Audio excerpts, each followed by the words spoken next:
Hello बच्चों और नमस्कार शिक्षक साथियों, आप सभी का स्वागत है मेरे यूट्यूब चैनल रीमेक एडुपाथ में। आज मैं आपके लिए वर्ग 7 का अध्याय ए जो है आपको जल और जंगल, इसको लेके आपके लिए आया हूँ। हम इसका संक्षिप्त विश्लेषण करेंगे और प्रमुख बातों को जानेंगे, उसके बाद प्रश्न और उत्तर को जानेंगे। आप सभी बच्चों से कोई निर्देश है कि आप पूरे के पूरे पाठ को बड़े व्यापक ढंग से और विस्तार रूप से आप पढ़िएगा। मैं इसके मूल बातों को आप तक बता देता हूँ, आप इसको विस्तार से पढ़िएगा और क्रियाकलापों को भी अवश्य कीजिएगा। तो आइए पाठ को आगे बढ़ाते हैं। यदि आपने सब्सक्राइब नहीं किया है तो चैनल को सब्सक्राइब कर लीजिए, क्योंकि आगे आने वाले दिनों में सारे पाठों के प्रश्नोत्तर ऐसे ही आपको देखने को मिलेंगे। तो आइए शुरू करते हैं। जल और जंगल। पाठ का नाम जल और जंगल है, यानी दोनों एक दूसरे से संबंधित हैं। कैसे हैं तो इसी को हम इस पाठ में जानेंगे। जल जो है हमारे जीवन के लिए बहुत पूर्ण है। जल ही जीवन है कहा जाता है।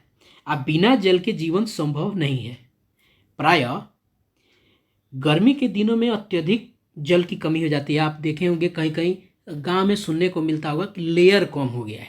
लेयर का क्या मतलब क्या हुआ है, यानी नीचे जो पानी का स्तर है वो कम हो गया है गर्मी के दिनों में। ज़्यादातर अपने बिहार के प्रदेश में पूरब की तरफ जाएंगे, दरभंगा साइड जाएंगे, कई स्तर हैं जहाँ जाने के बाद क्या होता है, भूमि का जल गर्मी के दिनों में कम हो जाते हैं। यानी जल हमारे लिए बहुत महत्वपूर्ण है। और पृथ्वी पर जो जल है वो बहुत खरा है।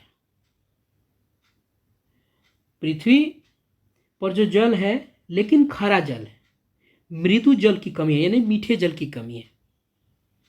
तो हमें जल का संरक्षण अवश्य करना चाहिए। इसी निमित्त 22 मार्च को विश्व जल दिवस मनाया जाता है। कब मनाया जाता है? 22 मार्च को। अब देखिए, जल की कमी रहती है ग्रीष्म काल में, वो क्या होता है, नीचे की तरफ चला जाता है। इसलिए जल को बचाना बहुत जरूरी है। अब मान लीजिए कि जल कितना है, हम जैसे हमने बताया कि जल जो है खारा जल ज़्यादा है, मीठा जल कम है। तो पृथ्वी पर जो जल है वो मीठा जल यानी पीने लायक जो जल है वह है आपको इतना। और पीने लायक जल कहाँ है? वो भूमिगत है, यानी भूमि के नीचे है, झील में है और नदियों में। यही जल जो है ये पीने लायक होता है। और यह कितना है? 0.006% है। इतना कम है। मान लिया जाए कि 20 लीटर अगर पृथ्वी पर जल है तो उसमें लगभग 500 में जल ही पीने लायक जल है। ठीक है, तो जल को संरक्षित करना बहुत आवश्यक है। अब मान लीजिए कि ये पूरा पृथ्वी है, इसमें जल कितना है? इतना ही मृदु जल है। ये सब खारा जल है जो पीने लायक नहीं है। और ये भौम जल है, यानी भूमि के अंदर इसमें है वो। ठीक है, यहाँ पे है वो भौम जल, यानी भूमि के जल के अंदर। अब देखते हैं, इस पाठ में आगे जानेंगे। अब जल जो है, जल की जो है ना 3 अवस्था होती है। जल की 3 अवस्था होती है। क्या होता है? 3 अवस्थाएं जो होती हैं वो ठोस, द्रव और गैस। ठीक है, भूमिगत जल, नदी, तालाबों, झरनों का जल, वाष्प, गैस, ठोस, बर्फ। यही 3 अवस्थाएं क्या होती है आपको? जल की होती है। अब देखिए, उसके बाद होता है जल चक्र होता है। जल चक्र क्या होता है? यह जल चक्र है, यह जल चक्र है। यह जो व्यवस्था है वो जल चक्र है। जल चक्र में क्या होता है? जल चक्र के द्वारा जल का संतुलन रहता है। फिर वो मृदु जल की जो कमी होती है, तेजी से बढ़ती जनसंख्या, उद्योगों का तेजी से बढ़ना, सिंचाई के साथ कुप्रबंधन जल की कमी के कारण है। इसलिए जल चक्र जो है ना, ये सारे संतुलन को बना के रखता है। अब देखिए, यहाँ जल चक्र क्या है? सबसे पहला क्या है? भौम जल है। दूसरा क्या है? पसवा है। क्या होता है? ये वाष्प है। ठीक है, वाष्प है। अब ये से क्या होता है, इसके वाष्प से क्या होता है, संघनन होता है। अब उसके बाद क्या होता है, उसके बाद जो चौथा ये बादल बनते हैं, क्योंकि ये सब के सब उल्टे लिखे गए। और उसके बाद क्या होता है, आपको वाष्पोत्सर्जन होता है। उसके बाद क्या होता है, वर्षा होती है, और फिर ये पानी क्या आ जाता है, फिर नीचे आ जाता है। यही जल चक्र है। मान लीजिए पानी कहीं है, कहीं तालाब में पानी होता है, क्या होता है, वाष्प बन के ऊपर जाता है, उस संघनन की क्रिया बोली जाती है। उसके बाद वो बादल बनते हैं, फिर वाष्पोत्सर्जन होता है, और फिर वो वर्षा होकर फिर नीचे आ जाती है। यही जल चक्र होता है। ठीक है। और जल चक्र के द्वारा जल में संतुलन बढ़ रहता है। लेकिन फिर भी अगर बुरे तरीके से जल को यूज़ किया जाए, बुरे तरीके से जल का अगर दुरुपयोग किया जाए, तो जल की कमी हमारे यहाँ महसूस होने लगेगी और हो भी रही है। और इसका कारण क्या है, तेजी से बढ़ती जनसंख्या, उद्योगों का तेजी से बढ़ना, सिंचाई के साथ कुप्रबंधन जल की कमी के कारण है। अब देखिए, अब उसके बाद आता है आपको भौम जल, भूमिगत जल इत्यादि को हम आगे पढ़ेंगे। हमने अभी जान लिया ना, 3 अवस्था होती हैं। कौन सी, ठोस, गैस, द्रव, ये है, ये पृथ्वी की जो जल की यही अवस्था होती है। ठीक है। अब देखिए क्या है, बर्फ हिम के रूप में जल ठोस अवस्था में ध्रुवों, बर्फ के ढके पर्वतों और हिमनदों में पाया जाता है। ठीक है। द्रव की अवस्था में कहाँ होता है, पानी की अवस्था में कहाँ, महासागर, झील, नदियों में पाया जाता है। भौम जल यानी भूमिगत अंदर पाया जाता है। गैस की अवस्था में क्या होता है, जल आसपास के वायु में जलवाष्प के रूप में पाए जाते हैं। यही 3 अवस्था होती है। ठीक है। चलिए आगे देखते हैं। और यही तीनों का जो चक्रण है ना, इसी से यही सी चक्र में आपको जल का संतुलन बना रहता है। क्लियर है। अब देखिए, अब जल की आपूर्ति कैसे होती है, कैसे होता है। अब एक बात व्यवस्था होती है भौम जल। अब भौम जल के बारे में जानते हैं। भौम जल का मतलब क्या होता है, भूमि का जल। देखिएगा कि बहुत दूर दूर से कहीं कहीं जैसे राजस्थान, जैसे जहाँ मरुस्थलीय प्रदेश है, जहाँ जल की है, तो बहुत दूर दूर से जाके लोग क्या कहते हैं, जल लेके आते हैं। जैसे कि इस फोटो में दिया गया, बहुत दूर से जाके लोग लाते हैं। वहाँ का की स्थिति है, जल की स्थिति जो है बहुत कठिन हो जाता है, बहुत कठिन हो जाता है। वहाँ से लोग बड़े कष्टकारी जीवन जीते हैं। और जिसका लगभग भाग क्या होता है, कुआं, नलकूपों, हैंडपंपों से जल प्राप्त करता है, और वो बहुत दूर से जाके लेके आते हैं। हमारी जनसंख्या जो है, हमारे लोग जो हैं, वो जल कहाँ से प्राप्त करते हैं, जनसंख्या का सबसे बड़ा भाग कहाँ से, कुआं से, नलकूप से, यानी हैंडपंप से जल प्राप्त करते हैं, और इन्हीं स्रोतों से हमें जल मिलता है। ठीक है। और अब इन स्रोतों को, यानी मान लीजिए कुआं को, नलकूप को, हैंडपंप को जल कहाँ से मिलता है, इस चीज़ को हम जानते हैं। ये जल मिलता है भूमिगत से, भौम जल से। यानी नीचे से पानी जब कल से निकालते हैं, तो वो कल में जो नीचे से पानी आता है चापाकल में, वो आखिर आता कहाँ से है, नीचे कैसे आता है, तो नीचे जो पानी है ना, वही भौम जल होता है, यानी भूमि के अंदर वाला जल। तो आइए उसको थोड़ा बहुत समझते हैं। भौम जल, भूमिगत जल, कुओं, नलकूपों और बोरिंग से प्राप्त करते हैं। भूमि का जल जो हम उसको खींच के बाहर लाते हैं। भौम जल स्तर सभी जगह समान नहीं है। देखिएगा, आप गांव में सुनिएगा कि यहाँ 20 फीट पे पानी आ गया, वहीं 50 फीट पे होता है, कहीं कहीं 400 फीट पे पानी नहीं आता है, कहीं 200 फीट पे पानी आ जाता है, कहीं 20 फीट पे पानी आ जाता है। यही है, नहीं हर जगह जो है ना, जल का स्तर जो है वो समान नहीं रहता है। कम, कहीं कम गहराई तो कहीं ज़्यादा गहराई पर जल प्राप्त होते हैं। अब देखिए, अच्छा, अब भूमि के अंदर जो है वो जल जमा कहाँ से होता है, आपको तो पता हो गया कि नीचे जो पानी आपको जमा हो गया, और उसी से चापाकल, कुएं से हम पानी निकालते हैं, वो भौम जल स्तर होता है, नीचे जो पानी होता है। ठीक है। आप इसको विस्तृत से पढ़ लीजिएगा, वही बात इसमें लिखी गई है जो मैं आपको बात। अब बताइए, अब भौम जल है, ये भौम जल का स्रोत कहाँ है, इसका स्रोत क्या है, तो आइए इसको देखते हैं, आगे पढ़ते हैं क्या है इसका स्रोत, कैसे है भाई। ये क्रियाकलाप दिया गया है, इस क्रियाकलाप से आप समझ जाइए, इसको जल कीजिएगा। अब भौम जल स्तर, अब देखिए, भौम जल वर्षा जल नदियों तालाबों का जल मिट्टी से रिसकर भूमि के नीचे गड्ढों दरारों में एकत्र हो जाता है। अब भौम जल पूर्ति का सबसे प्रमुख प्रक्रिया पता है क्या है? वर्षा जल है। वर्षा के जल का रिसना होता है। क्या होता है? पानी होता है ना, तो जमीन में पानी सूख जाता है ना, वही नीचे जाके जमा हो जाता है भूमि के अंदर, वही भौम जल कहलाता है। तो भौम जल पूर्ति का सबसे प्रमुख प्रक्रिया वर्षा का जल का रिसना है। ठीक है, इसलिए आप इसको देख लीजिएगा, वहीं जाके अंदर क्या हो जाता है? भौम जल हो जाता है। अब यहाँ क्या लिखा हुआ है? भौम जल स्तर के नीचे मृदा या मिट्टी कठोर चट्टानों की परतों के बीच जल संचित हो जाता है। इन भंडारों को क्या कहते हैं? जल भर। यानी भौम जल जहाँ नीचे इकट्ठा हो जाता है, स्टोर हो जाता है, उसको क्या बोलते हैं? जल भर। ठीक है, और इसी को हम लोग निकालते हैं, यही है। अब देखिए यहाँ ये भौम जल है। ठीक है, यहाँ से लोग निकाल लेता है। ठीक है, और ये आके ये धीरे धीरे नीचे जो ये है ना, ये यहाँ आके ये जमा हो जाता है। ठीक है, और इसी के अनुसार ये आपको लोग हम पानी धीरे धीरे निकालते हैं चापाकल के माध्यम से। ये भौम जल है, ये जल भर है। फोटो के माध्यम से, चित्र के माध्यम से आपको दिखाया गया। क्या होता है? बारिश होती है तो क्या होता है? ज़मीन पे पानी गिरता है और यहीं से वो रिसना शुरू हो जाता है। यहाँ भूमि के जल अंदर है, यहाँ जो पानी पूरा इकट्ठा हो जाता है, ये भौम जल स्तर है। क्या होता है? यहीं सब पानी इकट्ठा हो जाता है, जो जल जमा हो जाता है, भंडार हो जाता है, और यहाँ से आप चापाकल का पानी डाल के, पाइप डाल के हम पानी निकालते हैं। कुआं खोद देते हैं, कुआं नीचे तक आता है, फिर उससे पानी निकालते हैं। यही बातें कहलाती है।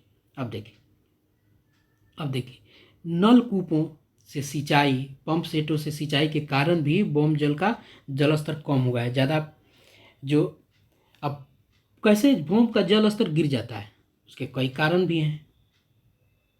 ठीक है, अब देखिए जनसंख्या की वृद्धि के कारण नगरों का विकास हुआ है, औद्योगिकरण हुआ है, वन का कटाव के कारण भौम यानी भूमि जल स्तर गिर गया है।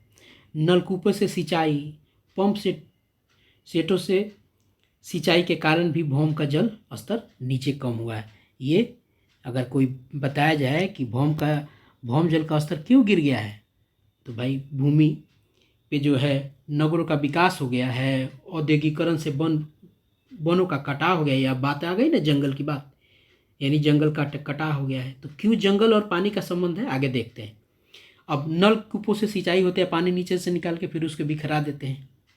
तो पंप सेटों से सिंचाई के कारण भौम का जल स्तर होता है। मान ली पानी का स्टोर कहीं है, उसको पूरा निकाल के बाहर फेंक देंगे तो नीचे तो कम हो जाएगा, तो वही है।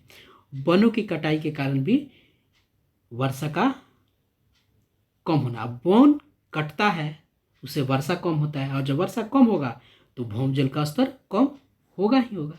अब बताइए, यही कारण है कि भौम जल जो है स्तर वो कम होता है। ठीक है, चलिए आगे देखते हैं। आगे क्या है?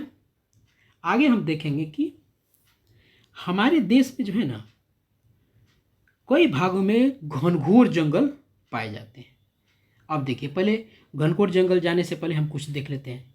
क्या है? जल संसाधन भूमि क्या है? तालाब, नहर, आहर, चर। भूमिगत जल की उपलब्धता के सतह से कहाँ से होता है? भौम जल काफ़ी निकट है। यही बातें जो मैंने आपको बताई। आइए देखते हैं आगे की बात। अब देखिए, अब जल प्रबंधन कैसे होगा, इसको हम लोग देखते हैं। अब आते हैं जंगल के पे। जल प्रबंधन की बात हो गई। अगर कटाई नहीं होगी, औद्योगिकरण रुका गया है, पंप सेट से पानी का दुरुपयोग बंद होगा, उससे हो जाएगा, उसका जल का प्रबंधन होगा, जल बचेगा। अब आते हैं, हम देखते हैं जंगल को। हमारे देश में कई भागों में घनघोर जंगल है, घनघोर जंगल है, जहाँ भिन्न भिन्न प्रकार के पेड़ पौधे, पशु पक्षी रहते हैं। वनों और उसमें पाए जाने वाले जानवरों की रक्षा सरकार करती है। जंगलों की कटाई पर आज रोक लगी है। हिमालय के पहाड़ों पर चीड़ और देवदार के वृक्ष पाए जाते हैं। बिहार के चंपारण क्षेत्र में, यहाँ देखो आपको देखने को मिलेगा, चंपारण के क्षेत्र में, चंपारण के क्षेत्र प्रमुख चौड़े पत्ते वाले साल और सागवान के पेड़ मिलते हैं। वनों के पशु पेड़ों पर निर्भर रहते हैं। किस चीज़ पर रहते हैं? पेड़ों पर, क्योंकि उन्हीं से उनको फल मिलता है, उन्हीं से घास पत्ते उनके खा के वो निर्भर होते हैं। पौधे स्वपोषी होते हैं जबकि पशु परपोषी होते हैं और मृतपोषी होते हैं। इसकी चर्चा यहाँ आपको अगले चीज़ में यहाँ की गई है कि परपोषी और मृतपोषी की बाद में है। चलिए हम आपको पहले इस चीज़ को बताने के बाद हम उस पर जिक्र करेंगे। अभी हम लोग जंगल को जान रहे हैं, ठीक है, जंगल को जानते हैं। अब वनों के बारे में हम जान लेते हैं। अब बताइए, ये याद करके रखने वाली चीज़ है। पश्चिमी चंपारण जिले में वाल्मीकि राष्ट्रीय उद्यान और अभ्यारण्य है, ये बहुत जरूरी है, जो बाघ के संरक्षण के लिए आरक्षित वन है। यहाँ पूछा जाएगा तो पश्चिमी चंपारण में कौन सा राष्ट्रीय उद्यान अभ्यारण्य है? तो वाल्मीकि राष्ट्रीय उद्यान है। उसी तरह जो बाघ के लिए संरक्षण के लिए आरक्षित है। वैशाली जिले में बरेला अभ्यारण्य, मुंगेर जिले में भीम बांध अभ्यारण्य, बहुत प्रमुख, बहुत पूछा जाता है परीक्षाओं में। गया जिले में गौतम बुद्ध अभ्यारण्य, रोहतास जिले में कैमूर अभ्यारण्य प्रमुख जंगल है। इसको हमें याद रखना है, ये तो बहुत प्रमुख होता है भीम बांध जो मुंगेर जिले में है। उसके बाद आपको ये वाल्मीकि नगर राष्ट्रीय उद्यान, ये सब प्रश्न पूछे जाते हैं, इसको आप याद करके रखिएगा, ठीक है। आइए चलिए आगे बढ़ते हैं। चंपारण के में साल और सागवान के बारे में हम लोगों ने देख ही लिया, पता कर ही लिया। आगे हम अब चल देखते हैं चीज़ों पे। अब देखिए, जैसे हमने अभी जाना कि वनों के पशु पेड़ों पर निर्भर होते हैं, पौधे स्वपोषी होते हैं। स्वपोषी उसको कहते हैं जो आप अपने से अपना पोषण, स्व माने अपना, अपने से अपना पोषण कर ले, यानी अपने से अपना भोजन बनाए। तो पौधा अपना भोजन बनाता है ना प्रकाश संश्लेषण की क्रिया से।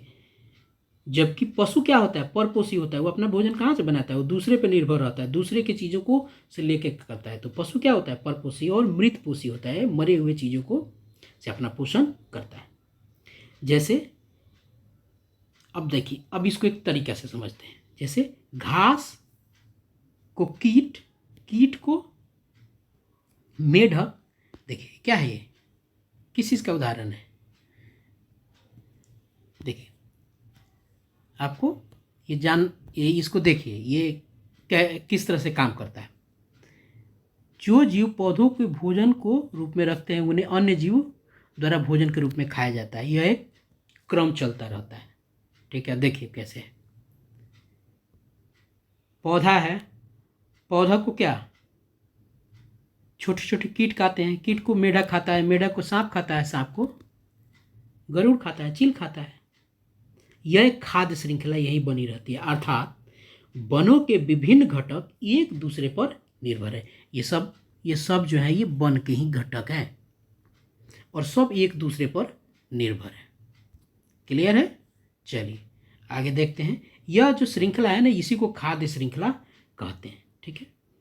अब आगे देखते हैं। वन मृदा को अपरदन से बचाती है।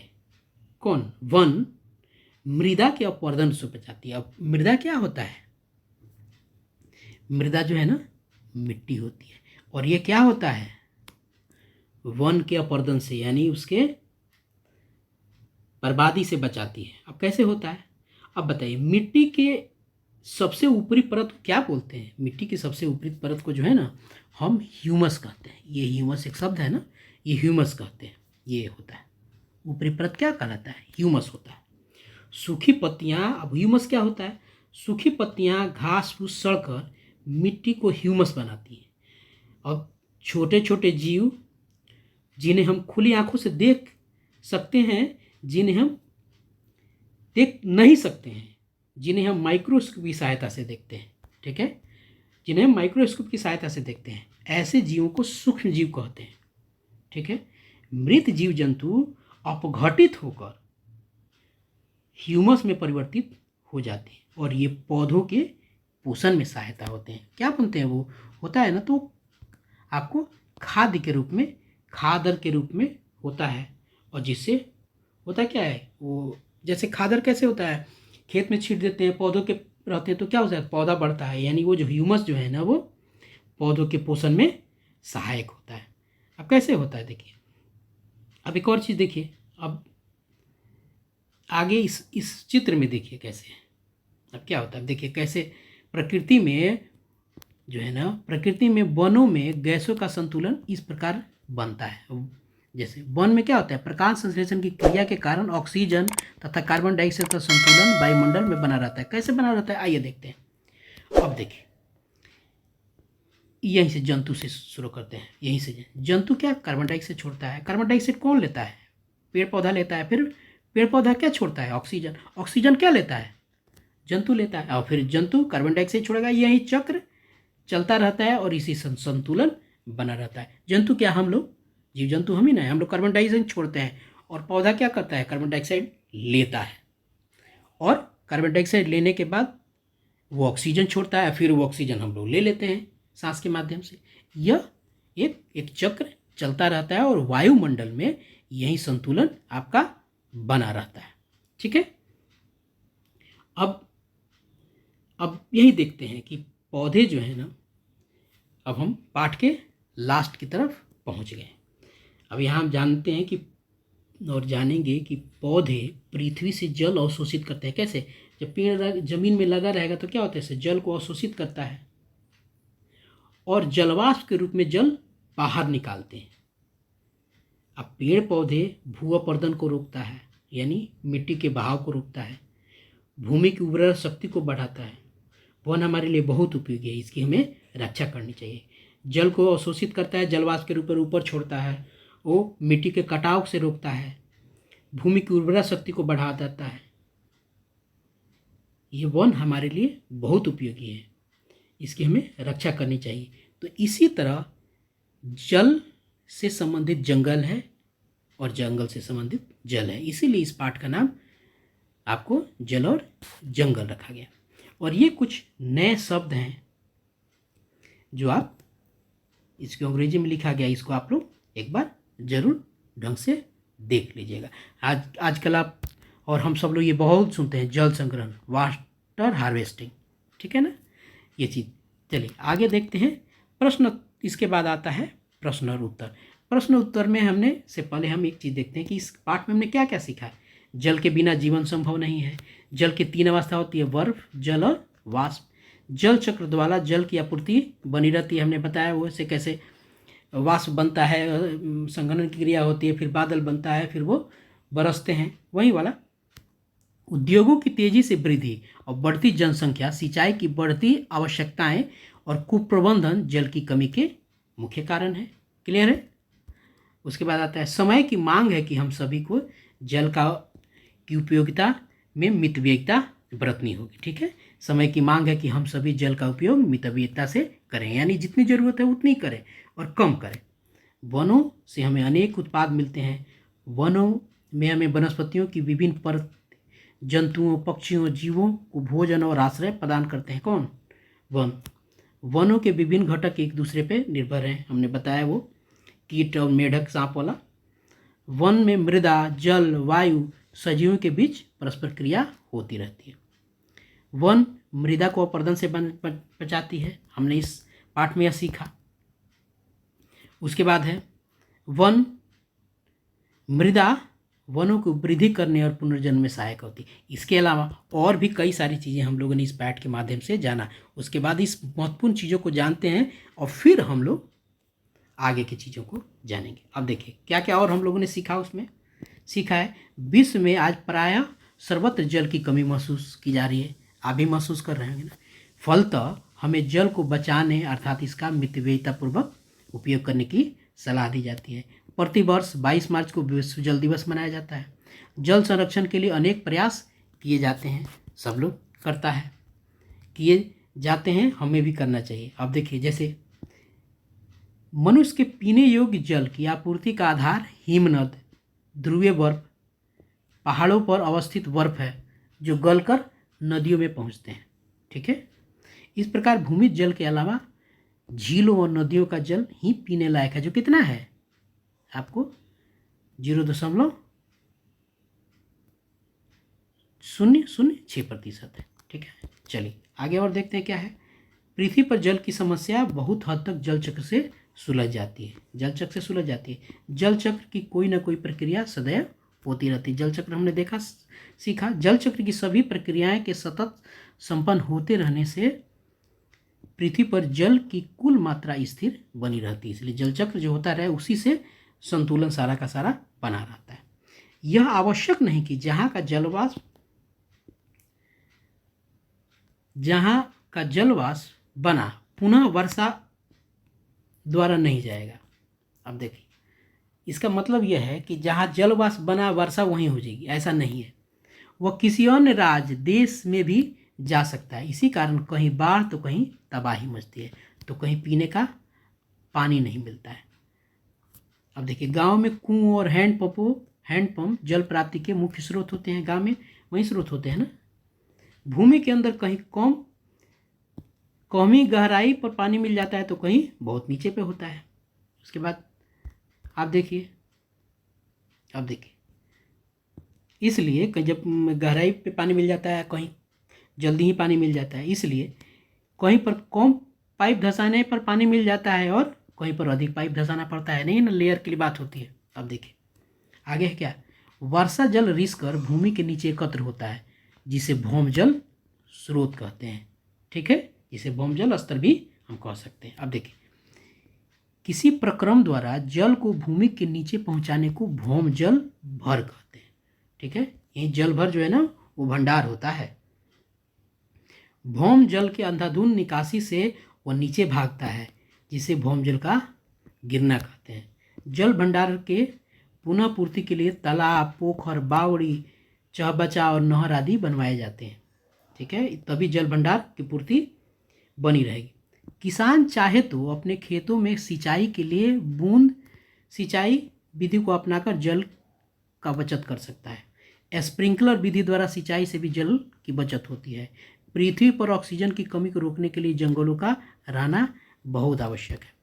यह प्रमुख बातें जो हैं हम लोगों को जानना है। जल को बचाना, जंगलों को बचाना जरूरी है। ये और वनों से क्या मिलते हैं, इमारती लकड़ियाँ मिलती है, लाख, गोंद, मधु इत्यादि चीज़ें मिलती हैं। जैविक उद्यानों से पेड़ पौधे और पशु पक्षियों को हम देख सकते हैं। ये प्रमुख बातें आपको देखने को मिली है इस पाठ में, इसको आप देख लीजिएगा। ठीक है, हमने सब चीज़ों को जान लिया है। आइए हम इस चीज़ के जो प्रश्न और उत्तर है इसको हम लोग जानते हैं। अब देखिए प्रश्न उत्तर में क्या है। अब प्रश्न उत्तर में है आपको, निम्नलिखित कथन सत्य है या असत्य है, इसको हम जानते हैं। अब देखिए, वर्षा जल का चरम स्रोत है, यह सत्य है। यह क्या है, यह सत्य है। नदियों का जल खेतों में सिंचाई का एकमात्र साधन है, बिल्कुल नहीं, यह असत्य है। जल की कमी की समस्या का सामना केवल ग्रामीण क्षेत्रों को करना पड़ता है, जी नहीं, शहरी क्षेत्रों के लोगों को भी करना पड़ता है। तो यह असत्य है, यह सत्य है, यह असत्य है और यह असत्य है। ठीक है, चलिए आगे देखते हैं। आगे क्या है, ये आपका भौम जल के लिए रिक्त स्थान की पूर्ति की बात लेके आता है। अब देखिए पहला क्या है, भौम जल प्राप्त करने के लिए, यह है ना, भौम जल प्राप्त करने के लिए डैश तथा डैश का उपयोग किया जाता है। क्या, पहले कुआं का उपयोग होता था, लेकिन अब कुआं का उपयोग ना के बराबर होता है। तो क्या, भौम जल प्राप्त करने के लिए बोरिंग तथा हैंड पंपों का उपयोग होता है। ठीक है, उसके बाद आता है जल की 3 अवस्थाएं, डैश डैश और डैश है। क्या, तो 3 अवस्थाएं क्या हैं, ठोस, द्रव और वाष्प यानी गैस, ये 3 अवस्थाएं हैं। तीसरा है भूमि की जल धारण करने की परत को क्या बोलते हैं, भूमि की जल धारण करने वाली परत को कहते हैं कि भौम जल स्तर कहते हैं। ठीक है, उसके बाद चौथा है वन से हमें क्या मिलता है, वन से हमें औषधीय जड़ी बूटियां और इमारती लकड़ी का लाभ होता है। उसके बाद देखिए, वन में छायान पत्तियां और जंतु किसको समृद्ध करते हैं, पौधों को समृद्ध करते हैं। ठीक है, अब देखिए उसके बाद क्या है, छठा आपको है सूक्ष्म जीवों द्वारा मृत पादपों पर क्रिया से क्या होता है, सूक्ष्म जीवों द्वारा मृत पादपों पर क्रिया से क्या होता है, ह्यूमस बनता है। क्या बनता है? ह्यूमस बनता है। आइए अब ये कुछ प्रश्न हैं, इन प्रश्नों के सारे उत्तर हम एक एक करके देखते हैं। आइए देखते हैं। इस सबको वीडियो अगर आपको लंबा लगता है तो आप वीडियो को रोक करके देख सकते हैं। चलिए, लेकिन इसको स्किप नहीं कीजिएगा, बहुत महत्वपूर्ण, एक वीडियो में सारे पार्ट को हमने कवर किया। अब देखिए, समझाइए कि भौम जल को की पुनः पूर्ति किस प्रकार होती है। नीचे जो पानी है उसकी पुनः पूर्ति कैसे होती है? तो कैसे होती है, तो उसकी विधि क्या है? जब वर्षा होती है तो वर्षा का पानी पृथ्वी में गिरती है और जल पृथ्वी पर बने गड्ढों, तालाब और नदियों में जमा होता है और धीरे धीरे रिसकर पृथ्वी के नीचे गड्ढों में जमा होता है। भूमि के अंदर जल के रिसाव को अंतःस्पंदन कहते हैं। ठीक है, अगर पूछे देता अंतःस्पंदन क्या कहते हैं, तो इसी को कहते हैं भूमि के अंदर जल के रिसाव को अंतःस्पंदन कहते हैं। अंतःस्पंदन की क्रिया धीरे धीरे होती है। खेतों का पानी का रिसाव भी जमीन के अंदर होता है। इस प्रकार की प्रक्रिया के कारण भूमि भौम जल पुनः परिपूर्ति होती रहती है। भौम जल की पुनः परिपूर्ति होती रहती है, हमने ये जान लिया। चलिए दूसरा प्रश्न देखते हैं। दूसरा प्रश्न क्या है? दूसरा प्रश्न है, भौम जल स्तर के नीचे गिरने के लिए उत्तरदायी कारक क्या है? क्या कारण हो सकते हैं जिसके चलते भौम जल स्तर नीचे जा रहा है? ये बात सच है कि आज के दिनों में भौम जल स्तर नीचे गिर रहा है और गिरता चला जा रहा है। इसका मुख्य कारण है वनों की कटाई होना। वनों की कटाई होने से वर्षा कम होती है और भौम जल पुनः पूर्ति नहीं हो पाती है। दूसरा कारण औद्योगिकीकरण, जिसके कारण कल कारखानों में भूमि जल का उपयोग अधिक होना, साथ ही साथ वायुमंडल प्रदूषित सड़कों का निर्माण, वायुमंडल प्रदूषित होना, सड़कों का निर्माण अधिकाधिक होना, जिससे जल का रिसाव पृथ्वी के अंदर रुक जाता है। ठीक है, वायुमंडल के प्रदूषित होने से, सड़कों का निर्माण हो जाने से, अधिकाधिक होने से क्या होता है? जल का रिसाव पृथ्वी में होता नहीं है, चूँकि ऊपर क्या होता है, एकदम मोटा लेयर बन जाता है वो ढलाई से, जिससे मिट्टी में पानी रिस नहीं पाता है। सिंचाई के लिए भौम जल का प्रयोग होना, जल का वर्षादि जिससे ज़्यादा जलवाष्प बन जाते हैं, तालाबों को खेत में बदलना जिसके कारण पानी का जमाव न हो पाता। ये सब कारण से भौम जल स्तर आपको क्या होता है? नीचे गिर रहा है। ठीक है, चलिए आइए अगला प्रश्न देखते हैं। कम से कम जल का उपयोग करते हुए बाग बगीचे लगाने रख रखाव के लिए आप क्या कदम उठाएंगे? तो ये है, बाग बगीचे लगाने के लिए जल स्तर का कम उपयोग तभी संभव है जब पाइप द्वारा पेड़ की जड़ों में पानी दें ताकि पानी बर्बाद न हो। पेड़ों के चारों ओर मिट्टी का बांध बना दें ताकि पानी जड़ को प्राप्त हो और जल का रिसाव पृथ्वी के अंदर हो, पानी इधर उधर बहकर बर्बाद न हो। ठीक है, चलिए अब देखिए अगला क्या है। ऐसे 7 उत्पादों के नाम बताइए जो हम वनों से प्राप्त करते हैं। बहुत सारे उत्पाद हैं, साथी को पूछा है। गोंद, लाह, मधु, औषधि, जड़ी बूटियाँ, रेशम के कीड़े, पत्तल बनाने के लिए पत्ते, कागज बनाने के लिए वृक्ष और बाँस, धूप, चंदन तथा मसाले, बहुत सारे हैं, ये साथ ही पूछा गया है। चलिए अगला प्रश्न है, वनों में कुछ भी व्यर्थ नहीं होता, क्यों? समझाएं। वनों में उत्तर है, वनों में जो घास छोटे छोटे जीव को भोजन है। वनों के घास जो छोटे छोटे जीवों का भोजन है, यानी एक चीज़ हो गया कि इससे व्यर्थ नहीं है वनों का घास। घोड़े, जेवरा, हाथी आदि जानवरों के लिए वनस्पति भोजन है। सूखी पत्तियां सड़कर ह्यूमस, ये ह्यूमस होता है, बनाने में सहायता, ह्यूमस होता है, बनाने में सहायता करते हैं। मृत जीव जंतु भी अपघटित होकर ह्यूमस में परिवर्तित हो जाते हैं। ये पौधों के पोषण में सहायक होते हैं। वनों के पौधे कार्बन डाइऑक्साइड ग्रहण करते हैं और ऑक्सीजन छोड़ते हैं। लकड़ियाँ मानव के लिए उपयोगी है। इस प्रकार हम कह सकते हैं कि वनों की हर एक चीज़ें, चाहे वो सूखी पत्तियाँ ही क्यों ना हो, उपयोगी हैं। जीव जंतु और वनस्पति एक दूसरे पर निर्भर है। ठीक है, चलिए आगे देखते हैं। अपघटक किसे कहते हैं?